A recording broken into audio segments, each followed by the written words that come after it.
जय श्री राम, राम राम, नमस्कार। Education system Bihar में आपका स्वागत है। टीईटी एसटीटी शिक्षक अभ्यर्थियों के लिए बड़ी खबर निकलकर सामने आ रही है। सभी विषय के अभ्यर्थियों के लिए महत्वपूर्ण है। सातवें चरण के सभी टीईटी एसटीटी क्वालिफाइड अभ्यर्थी ध्यान दें। जैसा कि आप लोग हेडलाइन देख रहे होंगे, इन सभी महत्वपूर्ण बिंदुओं पर बात करने वाले हैं और ये सभी सवाल रहे। अभ्यर्थियों के मन में आशंकाएं हैं, संदेह हैं, इन सभी बातों को लेकर इससे पहले बात कर लेते हैं। रितिका रानी जी का नाम उस समय में प्रकाश में आया था जिस समय में एसटीटी 2019 ओएमआर परीक्षा पूरे सेंटर का 3 महीने के बाद अचानक रद्द हो गया था। उस समय में रितिका रानी जी का नाम प्रकाश में आया था एसटीटी शिक्षक अभ्यर्थियों के बीच। और इसके अलावा ये भी हैं, बिहार अमीन बहाली में भी विज्ञापन रद्द हो गया है, तो ये भी प्रकाश में आया है और ये भी हैं, तो आप लोग देख सकते हैं। तो आगे बात करेंगे इन सभी महत्वपूर्ण बिंदुओं पर। आप लोग जान सकते हैं कि एसटीटी शिक्षक की भी बहाली नहीं हो सकी है, न ही बिहार अमीन की भी बहाली हो सकी है। तो ये सवाल रहा, क्या रितिका रानी केस बोर्ड द्वारा कराया गया है? तो ये सवाल है। तो इसकी कोई भी पुष्टि नहीं की जा सकती है, लेकिन इनडायरेक्ट रूप से कहा जा सकता है। जैसे कि आप लोग खुद भी सोच सकते हैं, ऑनलाइन परीक्षा में ऑनलाइन रिस्पॉन्स शीट देना चाहिए, उसी समय में देना चाहिए था बोर्ड को। जो आप लोग अभी देख रहे होंगे, जो केस मामले लंबित हो गए हैं इतने दिनों के बाद, लगभग 1 साल हो गए। 12 मार्च को ही रिजल्ट आया था, 12 मार्च 2021 को।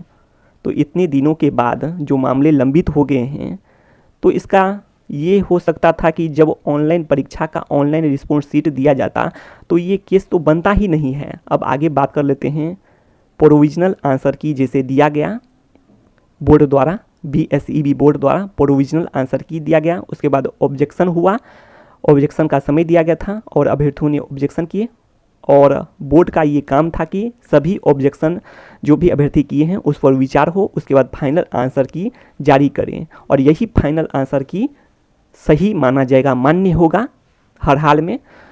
अगर बोर्ड अभ्यर्थियों के अनुसार, मतलब अभ्यर्थियों के अनुसार ही विचार करना चाहती है जब फाइनल आंसर की के बाद भी, तो बोर्ड का ये काम था कि फाइनल आंसर की को साझा करना चाहिए, पब्लिक रूप से साझा करना चाहिए। उसके बाद फिर से ऑब्जेक्शन का समय दिया जाना चाहिए और उसके बाद उसको जो भी फाइनल आंसर की है उसको रिवाइज किया जाता, जिससे याचिका जो लंबित हुए हैं इसका तो कोई मामला ही नहीं बनता है। तो इनडायरेक्ट रूप से तो कहा जा सकता है कि बोर्ड द्वारा किया गया है ये काम, ये तो याचिका बनता ही नहीं है। आप लोग खुद समझ सकते हैं, ऑनलाइन परीक्षा में ऑनलाइन रिस्पॉन्स शीट दिया जाता तो ये याचिका कतई नहीं बनता है। और अभी भी समय था कि आप लोग देख सकते हैं कि अलग अलग शिफ्ट में अलग अलग अभ्यर्थियों के अलग अलग ऑब्जेक्शन होंगे। रितिका रानी जी मैम द्वारा जो भी किए गए हैं ये तो उन अभ्यर्थियों के जो कांटेक्ट में होंगे तो उन्हीं के अनुसार किए गए हैं, जबकि अलग अलग अभ्यर्थियों का अलग अलग क्वेश्चन ऑब्जेक्शन हो सकता है, गलत हो सकता है। तो इसके लिए तो अभी भी चाहिए कि फाइनल आंसर की दिया जाए, उसके बाद सभी का रिस्पॉन्स शीट दिया जाए ऑनलाइन, उसके बाद उस पर सभी लोग फिर से ऑब्जेक्शन करेंगे। तो यही तरीका है। अगर बोर्ड अपने फाइनल आंसर की को चेंज करना चाहता है तो यही एक विकल्प है। अब आगे देख लेते हैं, तो कह सकते हैं, अब आगे देख लेते हैं, क्या सरकार बीएसईबी बोर्ड रितिका रानी जी से मिला हुआ है? तो बीएसईबी बोर्ड को जो करना चाहिए वो नहीं कर सके हैं। जो भी बीएसईबी अध्यक्ष हैं कुछ भी नहीं कर सके हैं, न ही ऑनलाइन परीक्षा में ऑनलाइन रिस्पॉन्स शीट दिए हैं। समझ सकते हैं, जब फाइनल आंसर की हो गया तब तो विचार करने का कोई उद्देश्य ही नहीं बनता है। सब कुछ जारी हो गया है, यहाँ तक कि रिजल्ट कार्ड भी जारी हो गया है, तो समझा जा सकता है इससे भी। और आप लोग खुद भी देख सकते हैं कि कितने समय लग चुके हैं, लगभग काफ़ी समय बीत चुके हैं, 18 महीना के आसपास बीत चुके हैं और ये प्रक्रिया लगातार चलता रहे। परीक्षा से बात कर रहे हैं, जब ऑनलाइन परीक्षा हुआ है उसके बाद भी 18 महीना उसका रिजल्ट कार्ड जारी होता है, तो फिर से पुनः ये प्रक्रिया शुरू हो जाएगी रिजल्ट का, ये सब का। तो बोर्ड को ऐसा नहीं करना चाहिए, जो भी करना चाहिए एक बार में फाइनल करना चाहिए था। अब आगे देख लेते हैं, क्या सरकार बीएसईबी, तो सरकार के बारे में कहे तो इसकी कोई पुष्टि नहीं की जा सकती है। सरकार का काम है लोक कल्याण के लिए ही तो सरकार बनती है, पर यह देखा गया है सरकार बहाली नहीं करती है, जैसे कि STT 2011 का भी जो छठे चरण का है 3 साल से प्रक्रिया चल रही है। इसके साथ साथ 7वें चरण का जो 2019 STT 2019 का भी प्रक्रिया 3 साल से चल रही है। तो ये सब हैं। और इधर जो आप लोग सुने भी होंगे और न्यूज में कि 3 से 6 महीना के अंदर 7वां चरण शुरू होने की बात थी, फिर से नया खेल। तो ये सब है। इस केस का प्रभाव क्या पड़ेगा, ये सवाल बनता है। इस केस का प्रभाव क्या पड़ेगा? तो बोर्ड चाहे तो बहुत बड़ा प्रभाव पड़ सकता है, समझ सकते हैं। फाइनल आंसर की तो बोर्ड का तो पूरा गलत काम बोर्ड द्वारा किया गया है। जो करना चाहिए उसी समय में करना चाहिए बोर्ड को। जब फाइनल आंसर की के बाद भी अभ्यर्थियों के जो समस्याएं हैं, संदेह हैं, उस पर विचार किया जाता है तो एक बार और दे देना चाहिए फाइनल आंसर की के बाद ऑब्जेक्शन करने का। यह केस का मामला नहीं बनता है जी, बिल्कुल नहीं बनता है ये केस का मामला। और सबके सब लोग कैसे केस करेंगे?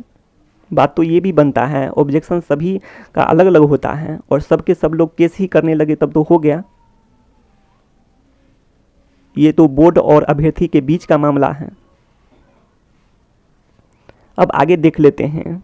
तो इसके लिए अभी भी चाहिए कि जो बोर्ड को विचार करने का ही मन कर रहा है और फिर से सभी प्रक्रियाएं हों, तो काफ़ी समय लगेंगे। ये तो बात तय है कि काफ़ी समय लग जाएंगे, 1.5 साल वैसे ही आप लोग समझ सकते हैं। 18 महीना समय ऐसे में बर्बाद कहा जा सकता है। कारण ये है कि काफ़ी लोग प्रयास किए थे, अभ्यर्थी काफ़ी प्रयास किए थे, जिसके परिणाम स्वरूप रिजल्ट कार्ड जारी हुआ ना। वैसे रिजल्ट कार्ड ही जारी नहीं हो रहा था, काफ़ी समय बीत चुके थे और काफ़ी प्रयास के बाद रिजल्ट भी आया और 1 साल के बाद लगभग रिजल्ट कार्ड जारी हुआ। तो सभी प्रक्रियाएं तो ऐसे में फिर से शुरू हो जाएंगी। तो केस का तो बोर्ड चाहे तो बहुत बड़ा प्रभाव पड़ा सकता है और फिर से नया विवाद। तो पहले भी merit list note in merit list का विवाद BSEB बोर्ड द्वारा ही कराया गया था। ये इससे भी आप लोग भली भांति परिचित ही हैं। तो BSEB बोर्ड द्वारा जो भी काम किए जाते हैं बिल्कुल ही सही नहीं है। जो भी सरकार हो, अपर मुख्य सचिव जी हों, शिक्षा मंत्री जी हों, तो ऐसा नहीं करना चाहिए। सभी प्रक्रियाएं पारदर्शी से हो और उचित समय पर हो, तो यही सही है अभ्यर्थियों के लिए भी। और बहाली ससमय हो और शिक्षा मंत्री जी का यही प्रयास होना चाहिए, या फिर अपर मुख्य सचिव जी हों या फिर BSEB अध्यक्ष हों। जो करना चाहिए वो उचित समय पर होना चाहिए। अब आगे देख लेते हैं। 1 साल बीत गए हैं, उसके बाद ये फिर से केस लंबित हो गया। ये तो केस का मामला ही नहीं बनता है, ये बोर्ड और अभ्यर्थी के बीच का मामला है। अब आगे देख लेते हैं। बिहार अमीन में भी तो अभी भी बहाली नहीं हो सका। इसका प्रभाव आप लोग जान सकते हैं। अमीन में न ही अमान डिग्रीधारी के पक्ष में जो रितिका रानी जी मैम का प्रयास था, तो न ही उनका नए सिरे से विज्ञापन जारी हुआ है, न ही अमीन क्वालिफाइड की बहाली हो सकी है।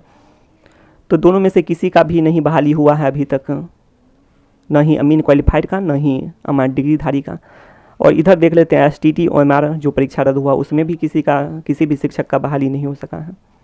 तो इसके जो भी प्रभाव ये भी हैं कि बहाली प्रक्रिया में डिले होता है और बहाली नहीं हो पाता है। कई सालों तक ये मामले लंबित रह जाते हैं। दरोगा में भी काफ़ी समय तक मामले लंबित रहे हैं। तो इतना ही है इस वीडियो में। अगले वीडियो में हो सके तो और भी विस्तार से बात